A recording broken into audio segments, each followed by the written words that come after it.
हमारी संस्कृति, हमारे संस्कार सदा रहें हमारे साथ। सब्सक्राइब करें तिलक। ये बातें जो तुमने कही, अत्याचार तो ये है जो तुम अपने बड़े भाई पर कर रहे हो और अपने पिता पर कर रहे हो।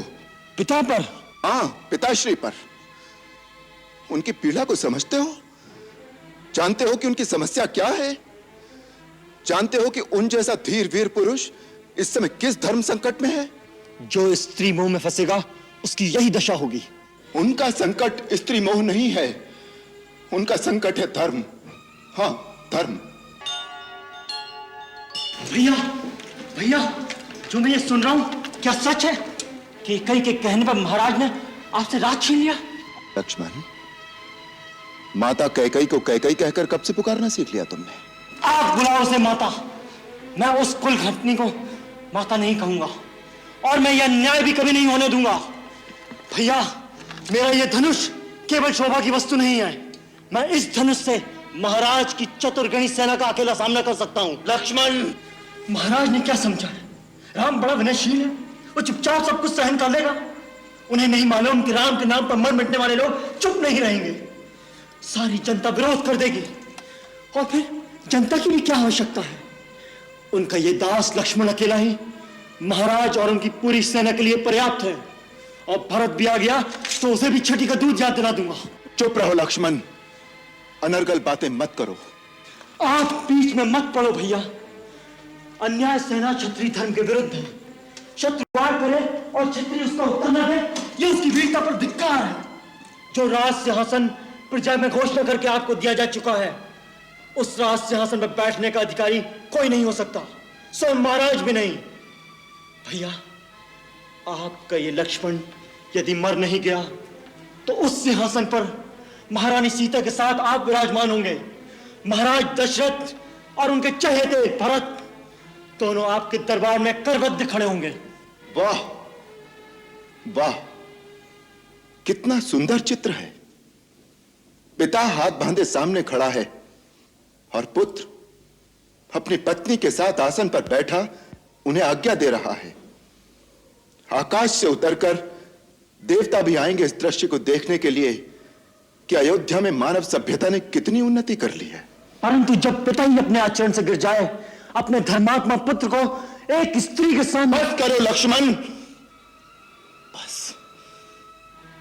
यदि तुम्हारे इतने ही नीच विचार हैं तो मुझे भैया कहना छोड़ दो और आज के बाद मुझे अपना मुंह न दिखाना। भैया, यह आप क्या कह रहे हैं? मैं आपके बिना कैसे जीवित रहूंगा? भैया, आप मेरे भगवान हैं। आपके साथ कोई अन्याय करे, आपके साथ कोई अत्याचार करने की बात करे, मैं कैसे चुप रहूं?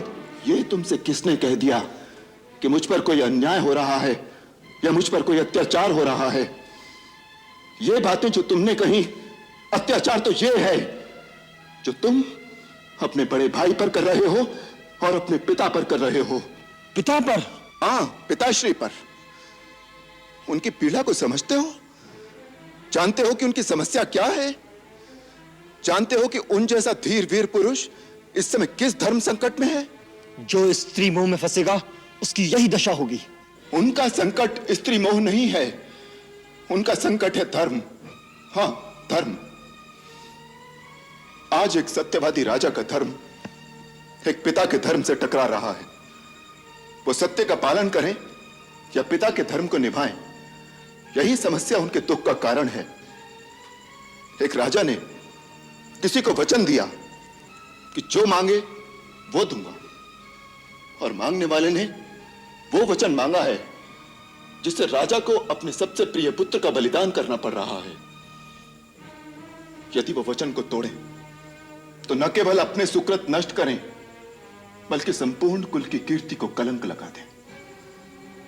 और यदि वो वचन रखें तो वो पुत्र जिसके बिना वो जीवित नहीं रह सकते, उसे वन के कांटे कंकर में धके 14 वर्ष के लिए। लक्ष्मण, तुम उनकी पीड़ा क्यों नहीं समझ? आज उस घायल शेर की तरह है कि जाल में फंस गया है, और ऐसे असहाय शेर पर तुम अपने तीर चलाकर अपनी वीरता धिक्कार है ऐसी वीरता पर।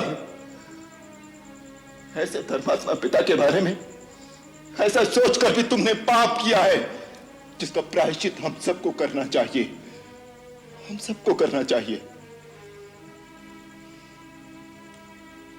उन्हें यदि अपने धर्म की चिंता ना होती तो आज वो इतने दुखी ना होते।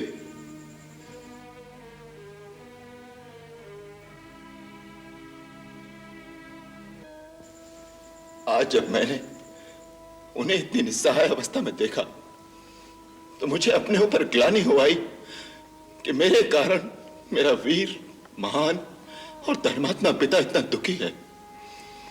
मैंने अपना कर्तव्य निश्चित करने में एक पल की भी देरी नहीं की, क्योंकि पुत्र होने के नाते मेरा एक ही कर्तव्य है कि मैं वही काम करूं जिसमें उनके सत्य, उनके धर्म, उनकी प्रतिज्ञा की क्षति ना हो, बल्कि उनकी कीर्ति बढ़े, उनका यश मलिन ना हो।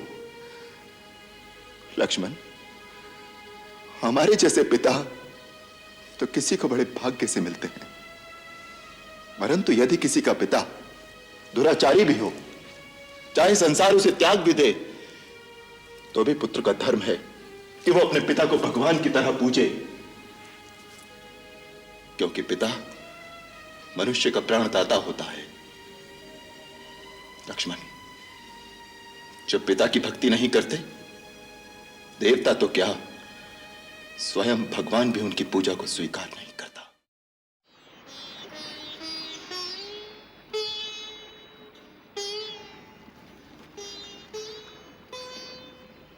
लो सीते,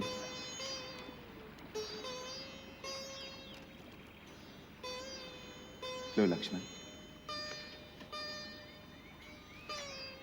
बैठो।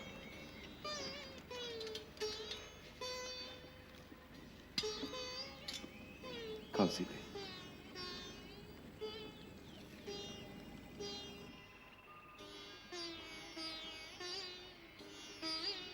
भैया। हाँ लक्ष्मण। वन में हमें घूमते घूमते 10 वर्ष हो गए। इन वर्षों में हम कई संत महात्माओं को मिले, इन सबके तो नाम भी याद नहीं रहेंगे। लक्ष्मण, केवल नामों की सूची याद रखने से क्या लाभ? नाम तो केवल एक बाहरी पहचान के लिए होता है, उनके आंतरिक गुणों को ही याद रखना चाहिए। ये सिद्ध पुरुष जो बाहरी जगत से दूर इन दुर्गम स्थानों पर बैठे साधना कर रहे हैं, ये जो नगरों और बस्तियों में अपनी शक्ति का प्रदर्शन नहीं करते, ये बड़े दुर्लभ लोग हैं। इनके तो दर्शन मात्र से ही लाभ होता है। केवल दर्शनों से क्या लाभ होता है? सीते, जैसे धूप में केवल बैठने मात्र से ही सूर्य की गर्मी हमारे शरीर में प्रवेश करती है, उसी प्रकार उनके निकट बैठने से उनके आत्मज्ञान, उनकी शक्तियों, उनकी भावनाओं का सूक्ष्म प्रकाश हमारे सूक्ष्म शरीर में प्रवेश करता है। वो बिना कुछ कहे ही बहुत कुछ दे देते हैं। तपोवन के जिस भाग में अब हम प्रवेश कर रहे हैं, वहां एक से एक महान ऋषि होंगे। यदि उनके सत्संग का पूर्ण लाभ उठाना हो तो अपने मन और बुद्धि की खिड़कियां और द्वार खोलकर उनके चरणों में बैठ जाना चाहिए। यदि उनके पास जाकर विनम्रता से एक भिक्षुक की भांति मन की झोली फैलाकर चुपचाप बैठ जाओगे, तो अपनी साधना के द्वारा प्राप्त किए हुए ज्ञान के अनमोल रत्न वो तुम्हारी झोली में अनायास ही डालते रहेंगे। लक्ष्मण, जीवन में ऐसे अवसर बड़े भाग्य से मिलते हैं, अन्यथा इन महान विभूतियों के दर्शन बड़े दुर्लभ हैं।